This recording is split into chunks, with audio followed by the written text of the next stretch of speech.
If you've ever thought about starting your own podcast, there's no better place to begin than with Buzzsprout. It's the platform I use, and it makes publishing, promoting, and tracking your episodes so easy, even if you're not tech savvy.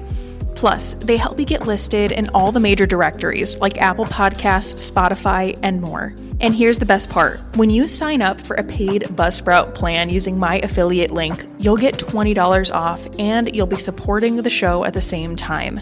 Just head to the description of this episode to find the affiliate link. Now, let's get back to the episode.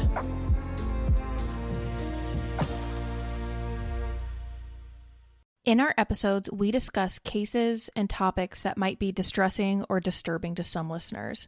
Listener discretion is advised. Hello, everybody, and welcome back to Cardinal Crimes.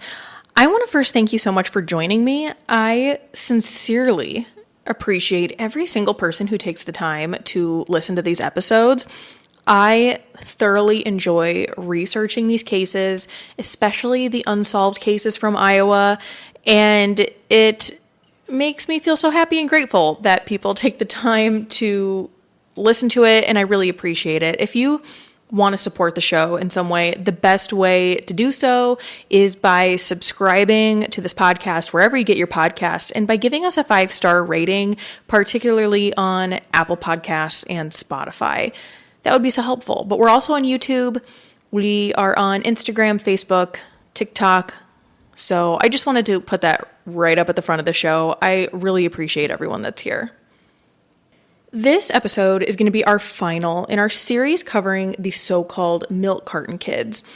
And this is a term that really defined America in the 80s and left a lasting impact on families and really changed the way of life for everyone.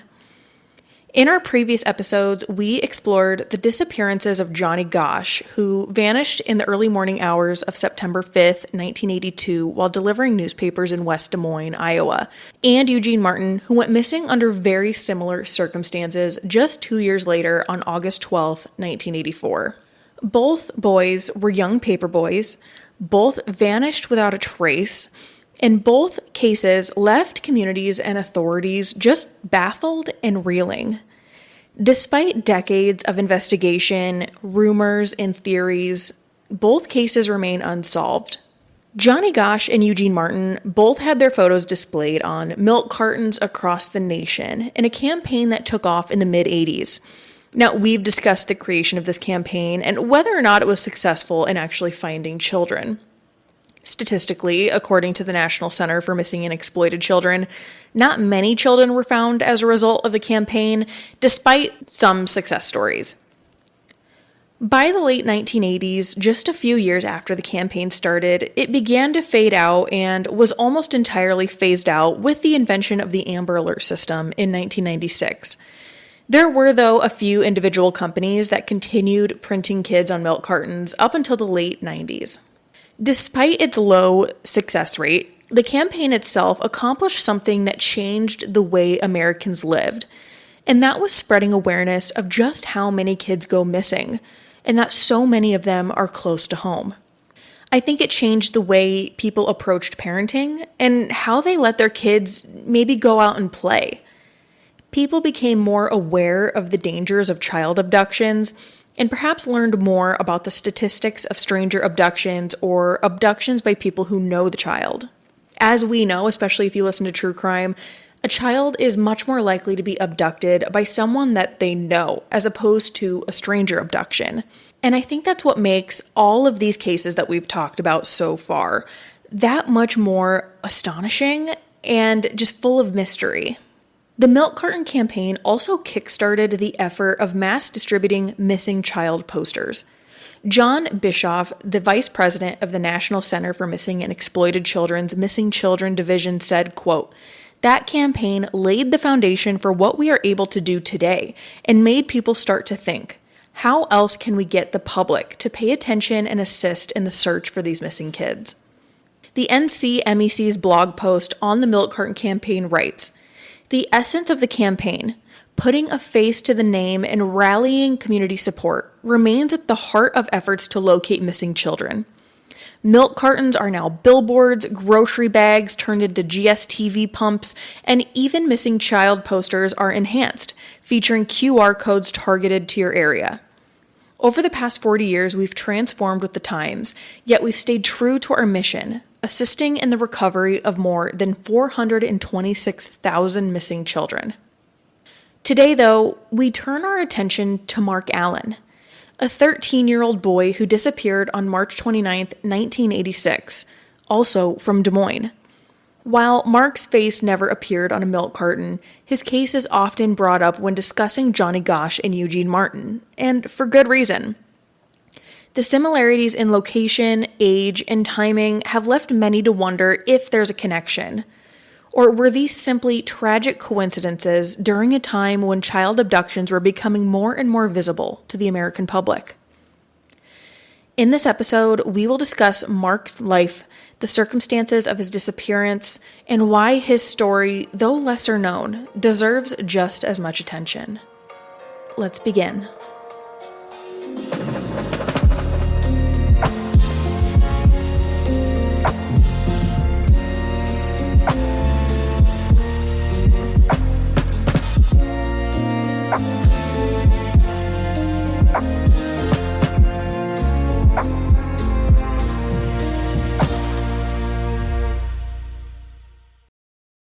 The evening of March 29th, 1986 was shaping up to be a pretty normal one in the Allen household. Nancy Allen and two of her kids were getting ready to have pizza for dinner, and her other son, 13-year-old Marc Allen, said he was going to go walk to a friend's house down the street, but to save some pizza for him for when he got home. When it comes to Marc, his mother Nancy admitted in an interview with Who TV Channel 13 that her son had been a handful. Marc was described as a bit of a troublemaker and that he wasn't really disciplined when he was young, so as he got older, there just started to be a lot of problems. Marc also was back and forth between his mother's home in Des Moines, Iowa, his father's home in Minnesota, and his grandmother's in Connecticut, and this went on for most of his life. Nancy said in a 1988 article in the Des Moines Register that 7 months after Marc was born, his father took him to live with his grandmother in Connecticut. He was raised there until he was about 4.5. He then lived with Nancy in Des Moines until he was 10, and then lived with his father in Minneapolis until January of 1985.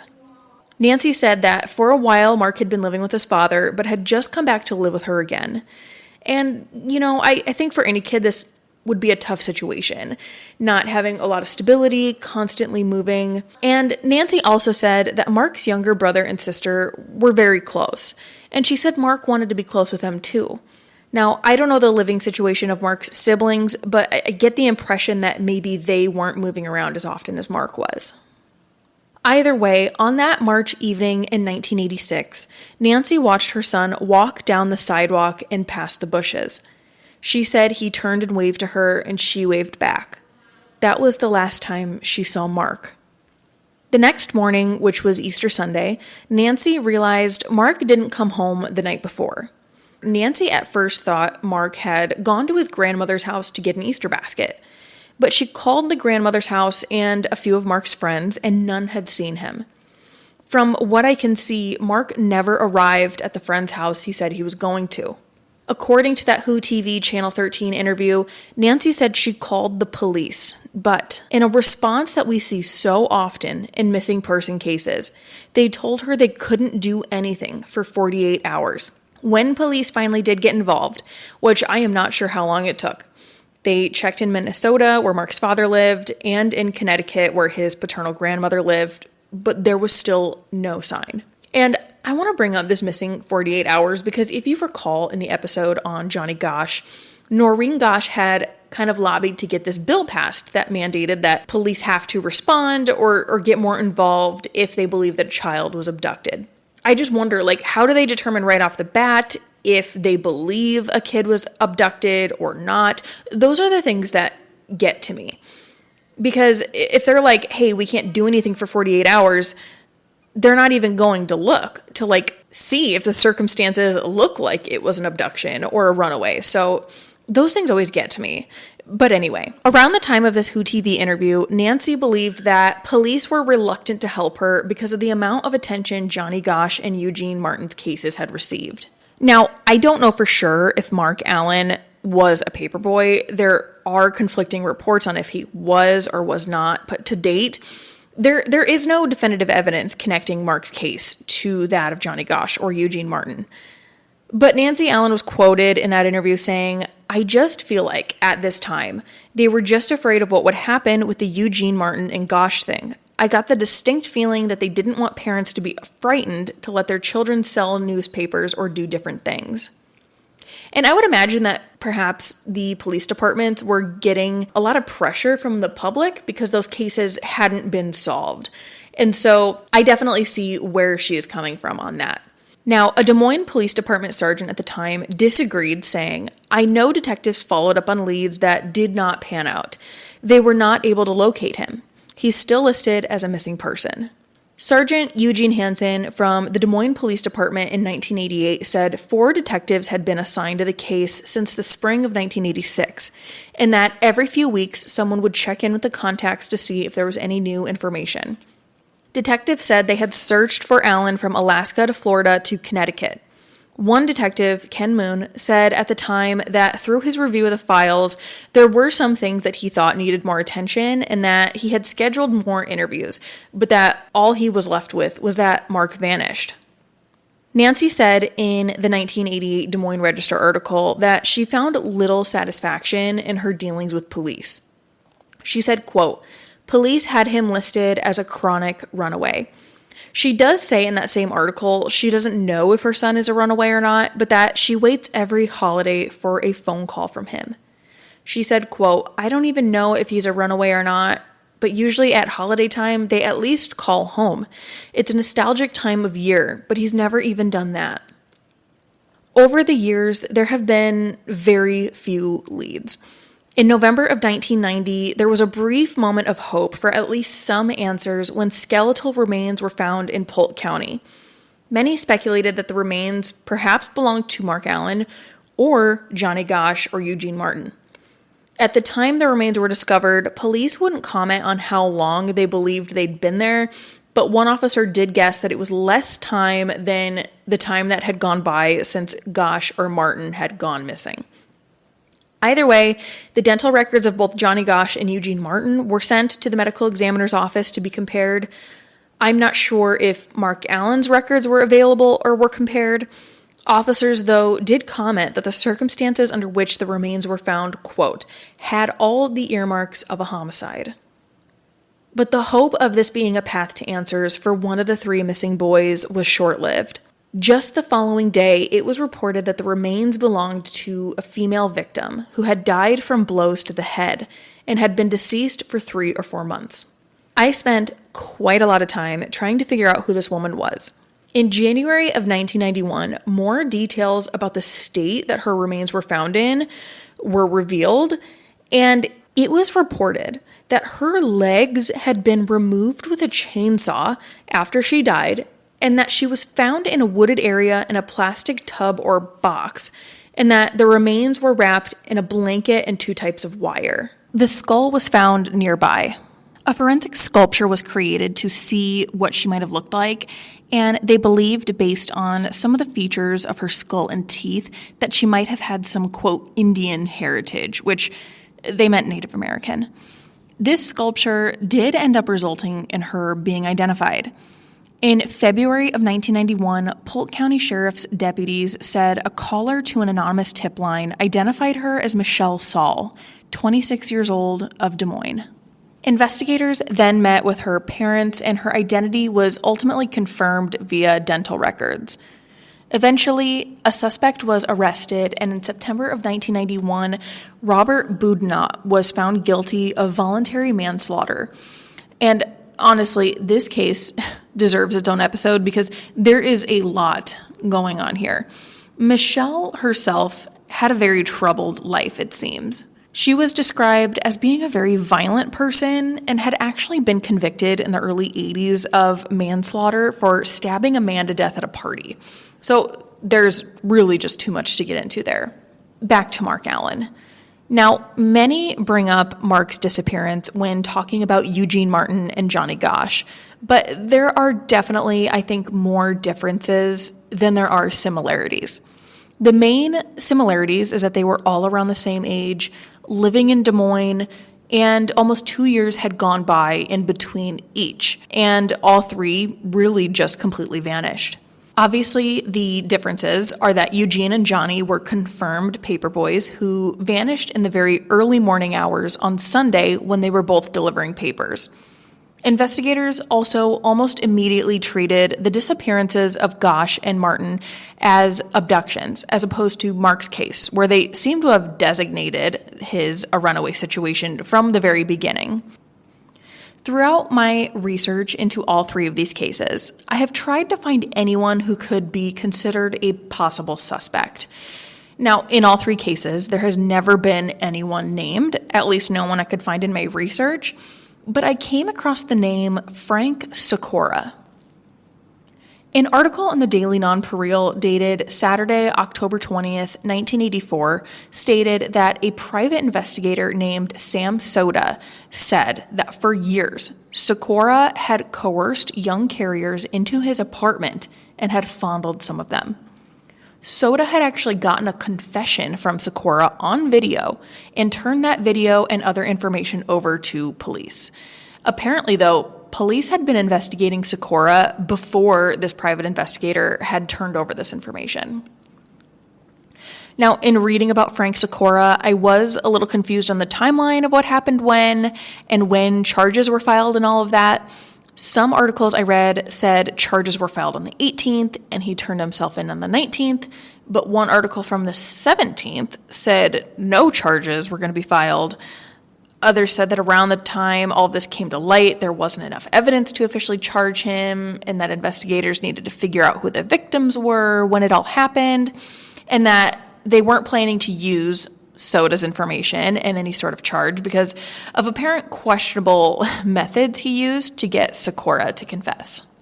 In an article from the Daily Nonpareil, Sikora denied being sexually involved or coercing any kids. He said Soda tricked him and identified himself as an agent with the Iowa Division of Criminal Investigation and said he had 12 or 13 interviews with kids that worked for him, saying he molested them. But in that same article, Sikora, who said he began his work around 1:30 a.m., would be accompanied by runners, which were boys he would hire, and he says himself, quote, "I told him," meaning Soda, "several boys slept with me. I had one bed and they'd come over to spend the night for whatever reason they wanted, but most of them had trouble getting up. They had a choice of sleeping in the bed or sleeping on the floor. It didn't matter to me or make any difference. I didn't molest any kids." He goes on to say that, quote, he rubbed the boys' backs to help them relax and go to sleep. Mind you, this is a 37-year-old man. There is literally zero reason why young boys would be sleeping at this guy's home unless he himself, encouraged them or literally coerced it. There's no reason. Sikora was fired from the Des Moines Register when all of this came out, and despite the confusion on what charges were filed and when, on Wednesday, February 6, 1985, Sikora pled guilty to charges of lascivious acts with a child and third-degree sexual abuse. In April, he was sentenced to 10 years in prison. I haven't found anything on when he was released or what ended up happening with him. Obviously, though, he was sentenced in February of 1985 and began his prison sentence then, and Marc Allen didn't go missing until March of 1986. But that still leaves him as possibly connected to Johnny Gosch and Eugene Martin. I will say, though, in articles, investigators say that they cleared Sikora as a person of interest in both of those cases through the use of a polygraph, which we know are not reliable. They are, quite frankly, trash. I have seen so often in some of these older cases I've researched that they use lie detector tests to clear suspects, which is obviously problematic given what we know about their reliability. I would hope that investigators would eventually go back and relook at those individuals that were cleared this way, but who knows. Now, another name I came across when looking for possible connections was Wilbur Millhouse, a 44-year-old man who was a former employee of the Des Moines Register's circulation department. And he was under investigation in 1986 and eventually pled guilty in April of 1987 to 6 counts of third-degree child abuse in connection with incidents involving 6 teenage boys. Now, I was looking at the timeline to see if Marc Allen could fit into here, and I believe he can. Wilbur had apparently been on police's radar as early as March 1st of 1986, according to an article in the Des Moines Register. This article said that there was an investigation by Des Moines police of suspected pedophiles, but it had established no link between, I think, any of the people they investigated to the disappearances of Johnny or Eugene. But Wilbur was named along with other men. Then, on July 10th of 1986, so this is after Marc Allen's gone missing, in an article in the Des Moines Register by Ann Carothers Kay and Tom Suk, it says that police, during a search of Wilbur Millhouse's home, seized a list that had the names and telephone numbers of over 2,200 boys. At the time of this article, no charges had been filed yet against him, but he was being investigated because 2 15-year-old boys accused him of sexually abusing them. Additionally, a phone call to a 14-year-old boy that was sexually explicit in nature was traced to Millhouse's phone, and that was also cited as the basis for the search warrant of his home. Apparently, the search had actually been conducted in February, so I don't know why the article took so long to come out, but Wilbur himself claims that the list was just a list of potential kids he would recruit to be paper boys from when he worked at the Register. But he quit that job in 1983 after having a heart attack, and apparently at the time of the article was unemployed. So, you really need a list of over 2,000 boys' names to help you with your paper delivery job that you don't have? Why would you still have the list? And I mean, I guess timeline-wise, right, the search was conducted in February. Marc didn't go missing until the end of March. But by the time this article came out in July, there still hadn't been any charges filed against Wilbur, so he was still out in the public. Wilbur eventually, though, was sentenced to at least 30 years in prison for those crimes, though I don't know what came of that list. Police sent letters to the parents of the kids on the list to ask about more information on Millhouse, but I'm not sure if anything came back from that. I also saw in a CNN article that Millhouse was investigated by the Gosch family private investigator, and they found he had an alibi for at least Johnny Gosch's disappearance. Wilbur had apparently been visiting family in another state. For both Sikora and Millhouse, I think if you look at their apparent methods of abusing the kids they abused, it's hard to know if they fit with what we believe happened to Johnny, Eugene, and Marc. With Sikora, he invited the kids to his home, they would stay the night, and presumably the abuse happened there. With Millhouse, at least for the crimes he pleaded guilty to, an article said he would give alcohol and drugs to kids in exchange for sex. At least in my research, I didn't see anything to suggest they would approach these kids on the street, but who knows? I mean, maybe they did. What we also don't know, though, is, assuming all 3 were abducted, is if Johnny, Eugene, and Marc went willingly at first. Maybe they were conned into getting into the car. Maybe it was someone that they knew. With Johnny and Eugene working for the Des Moines Register, maybe Sikora approached them and they knew him, so they went willingly. There are so many questions, and a lot of that is complicated by there just being so little information about the circumstances surrounding their disappearances and abductions. And I know Millhouse died in 2015. Marc Allen's mother said in 2010 she doesn't know whether her son is alive or dead, but that after all this time, she just wants to know so her and her son can find peace. It's clear to me in my research of this case that Marc's case was never given the attention that it deserved. Because of Marc being labeled a troubled kid and one who caused problems, the immediate thought seemed to be that he was a runaway. The language that is used in some articles that police would check in with contacts every so often makes me believe they would just check in to see if Marc had shown up on his own. Even if Marc was a runaway, even if any child is a runaway. They deserve to be found, and they deserve help and community and resources. Marc Allen was last seen wearing a light blue t-shirt, blue jean shorts, white socks, and a gray tennis shoes with Velcro tabs. He has a small scar on the top of his head. If you have any information on the disappearance of Marc Allen, Eugene Martin, or Johnny Gosch, please contact the Des Moines Police Department, and I will put more contact information in the description of this episode. Thank you so much again for being here, and we will see you next time. Thank you for listening to this episode of Cardinal Crimes.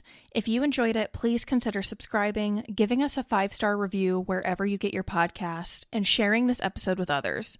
You can find us on TikTok, YouTube, and Instagram with the handle @CardinalCrimes, and you can send us any case suggestions, questions, or topics you would like covered there or to our email, cardinalcrimes@gmail.com. Until next time, friends, take care of each other and take care of yourself.